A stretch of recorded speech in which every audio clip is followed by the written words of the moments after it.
We have some breaking news. I want to go right to the Attorney General, Merrick Garland, addressing some new war crimes prosecutions. Russia-affiliated military personnel with war crimes against an American citizen living in Ukraine. The charges include conspiracy to commit war crimes, including war crimes outlawed by the international community after World War II, unlawful confinement, torture, and inhuman treatment.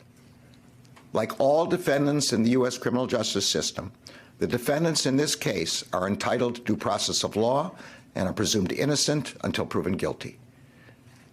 We allege that in April of 2022, two commanding officers of Russia-affiliated forces, Suren Suranovich Mukherjian and Dmitry Budnik, as well as two lower-ranking soldiers whose first names are Valery and Nazar, committed war crimes against an American citizen who had been living in Russia since 2021.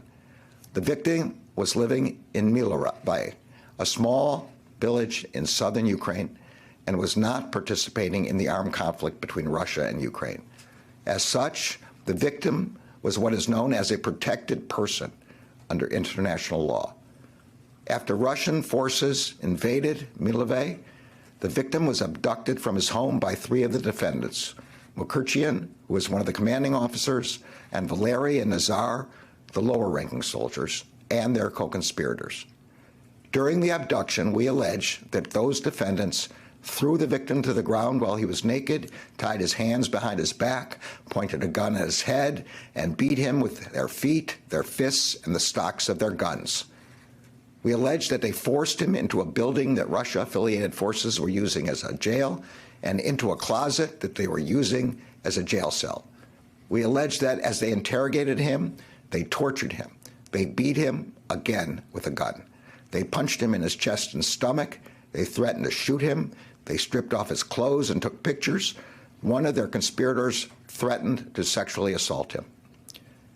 And during the interrogation, when the victim's answers did not satisfy the defendants, we allege that Budnik, who was also a commanding officer, threatened the victim with death and asked for his last words.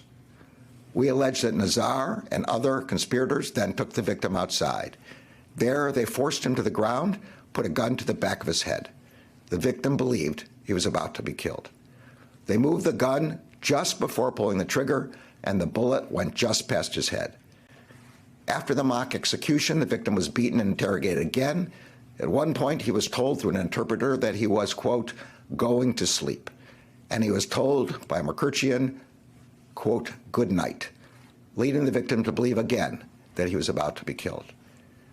During his 10 days detained by Russia-affiliated forces, the victim in this case was tortured, threatened with sexual assault and execution, forced to perform manual labor, and beaten in the head, chest, and stomach with the soldiers' feet, their fists, and their guns. Again and again, he believed he was going to die. These charges against 4 Russia-affiliated military personnel are the Justice Department's first criminal charges under the U.S. war crimes statute. They are also an important step toward accountability for the Russian regime's illegal war in Ukraine. Our work is far from done.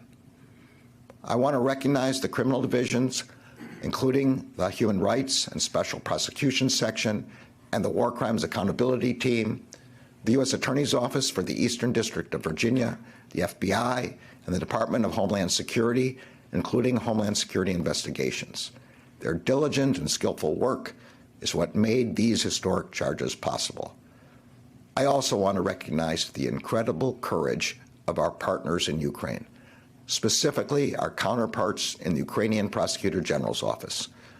In the midst of war, Ukrainian prosecutors and investigators have risked their lives to pursue justice for the Ukrainian people. We are honored to stand alongside them. Finally, I want to recognize our partners in the international community.